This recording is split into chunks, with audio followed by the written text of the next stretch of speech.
Red టీవీలో మీ వ్యాపార ప్రకటనల కోసం ఈ నంబర్ ని సంప్రదించండి 6281747728. నమస్తే. ప్రస్తుతం మనతో పాటు సీనియర్ జర్నలిస్ట్ దాము బాలాజీ ఉన్నారు. ఆయనతో మాట్లాడదాం. నమస్తే సార్. నమస్తే సార్, ఇప్పుడు ఆంధ్రప్రదేశ్లో మళ్ళీ 4 సర్వేలు జరిగాయి అని చెప్పేసి తెలిసింది. ఆ 4 సర్వేల్లో ఎవరు గెలుస్తారని తెలుస్తుంది సార్? ఆంధ్రప్రదేశ్లో రోజుకు ఒక సర్వే వస్తుంది. యాక్చువల్గా గతంలో మనం చాలాసార్లు చెప్పుకున్నాము. Poll strategy survey, political critic survey, జీనిస్ అండ్ మ్యాట్రిక్స్ సర్వే, తర్వాత India Today survey, Times Now, ఇలాగా రకరకాల సర్వేలు మనం చెప్పుకున్నాం. ఇప్పుడు కొత్తగా 4 సర్వేలు వచ్చాయి. ఈ 4 సర్వేలు ఆత్మసాక్షి ఒకటి, టైమ్స్ నౌ ఒకటి, పయనీర్ పోల్ స్ట్రాటజీ ఒకటి, జన్మత్ ఒకటి. ఈ 4 సర్వేలు ఎవరెవరికి ఎన్ని సీట్లు వస్తాయి అని చెప్తున్నారు ఏంటనేది చూస్తే, ఈ 4 సర్వేల్లో 3 సర్వేలు వైసీపీని క్లియర్ మెజార్టీ వస్తుందని చెప్తున్నాయి. ఒక సర్వే మాత్రం తెలుగుదేశం క్లియర్ మెజార్టీ వస్తుందని చెప్తున్నాయి. అంతకుముందు వచ్చిన India Today survey Telugu Desam clear majority వస్తుందని చెప్పింది. బట్ ఇప్పుడు వచ్చిన 4 సర్వేలలో 3 సర్వేలు వైసీపీ వస్తుందని చెప్తున్నాయి. సో ముందుగా తెలుగుదేశం గురించి చెప్పిన సర్వే చూస్తే pioneer pole strategy private limited ఈ సర్వే పేరు. ఈ సర్వే ఫిబ్రవరి 15 నుంచి 29 వరకు ఆంధ్రప్రదేశ్లో సర్వే చేసింది.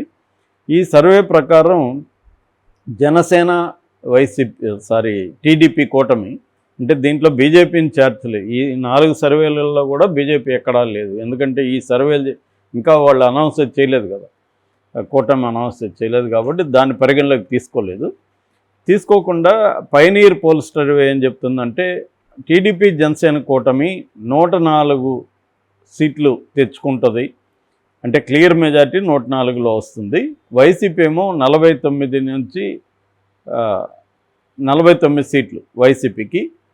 ఒక 22 చోట్ల టఫ్ ఫైట్ ఉంటుంది, నువ్వా నేను అన్న టైప్లో ఫైట్ ఉంటుంది అనేది ఈ పోల్ స్ట్రాటజీ చెప్పింది, పైనీర్ పోల్ స్ట్రాటజీ. ఇక పర్సంటేజ్కి వచ్చేసరికి కూటమికి 51.4% వస్తుందని, వైసీపీకి 42.6% వస్తుందని చెబుతున్నారు. కాంగ్రెస్ ఈసారి కొద్దిగా బలం పుంజుకుందని 3% వరకు వస్తుందని చెప్తున్నారు.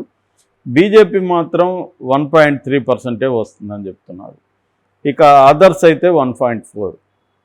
ఇక లోక్సభకు వచ్చేసరికి కూటమికి 18 సీట్లు వస్తాయని, వైసీపీకి 7 సీట్లు వస్తాయని చెప్తున్నారు. అంటే క్లియర్గా ఈ పైనీర్ పోల్ స్ట్రాటజీ తెలుగుదేశమే మళ్ళీ తెలుగుదేశం జనసేన కూటమి అధికారాన్ని ఫామ్ చేస్తుంది, 2014 లాగే ఈసారి కూడా ఫామ్ చేస్తుందని వాళ్ళు చెప్తున్నారు. ఇది తెలుగుదేశానికి సంబంధించిన. దీన్ని తెలుగుదేశం మీడియా విపరీతంగా హైలైట్ చేసింది, వైసీపీ మీడియా అసలు వచ్చినట్టు కూడా గుర్తించలేదు. అట్లాగే మిగతా 3 సర్వేలను తెలుగుదేశం మీడియా అసలు పట్టించుకోలేదు, వైసీపీ మీడియా దీన్ని హైలైట్ చేసింది. అవేమంటే ఆత్మసాక్షి సర్వే ఏం చెప్తుందంటే వైసీపీకి 106 నుంచి 110 సీట్లు వస్తాయని, కూటమికి 64 నుంచి 68 వస్తాయని, పర్సంటేజ్ మాత్రం ఇతరులకు ఎవరికి రాదు, వీళ్ళిద్దరికే వస్తాయని.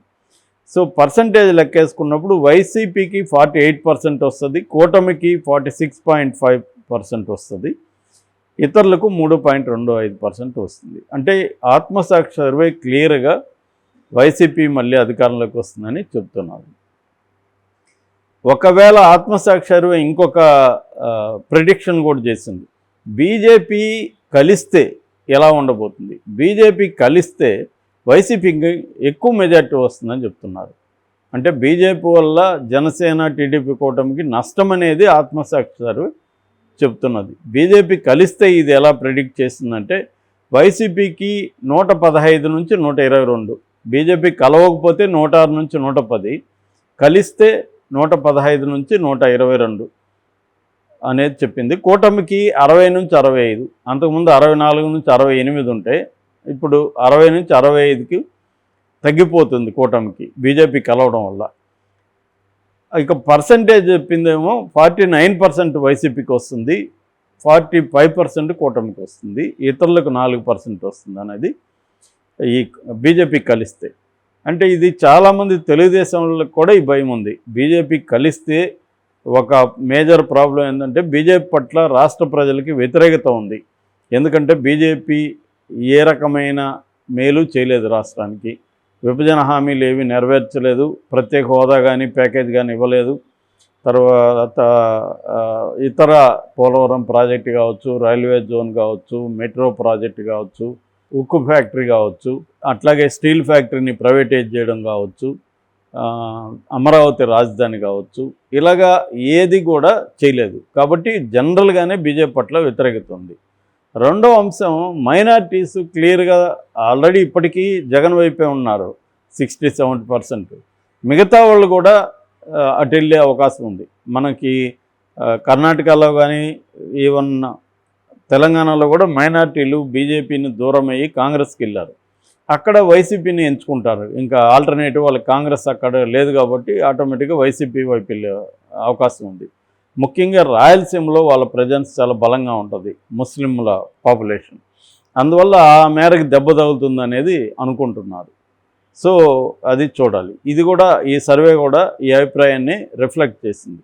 ఇక నెక్స్ట్ సర్వే వచ్చి times now ETG survey. Times now ETG survey గతంలో కూడా వచ్చింది, మనం ఆల్రెడీ మాట్లాడుకున్నాం. మళ్ళీ ఇప్పుడు చేశారు వాళ్ళు చెప్తున్న దాని ప్రకారం ఇది వచ్చి ఓన్లీ లోక్సభకు సంబంధించి వైసీపీకి 21 నుంచి 22 వస్తాయని, కూటమికి 3 నుంచి 4 వస్తాయని.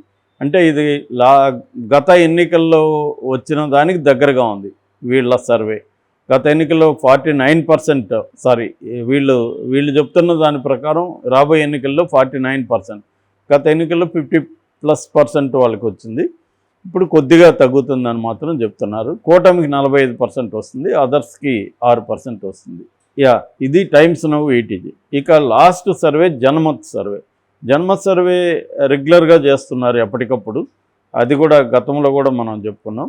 ఇప్పుడు నిన్న చేసిన జనమత్ సర్వేలో లోక్సభ స్థానాలు వైసీపీకి 18 నుంచి 19 వస్తాయి, కూటమికి 4 నుంచి 5 వస్తాయి.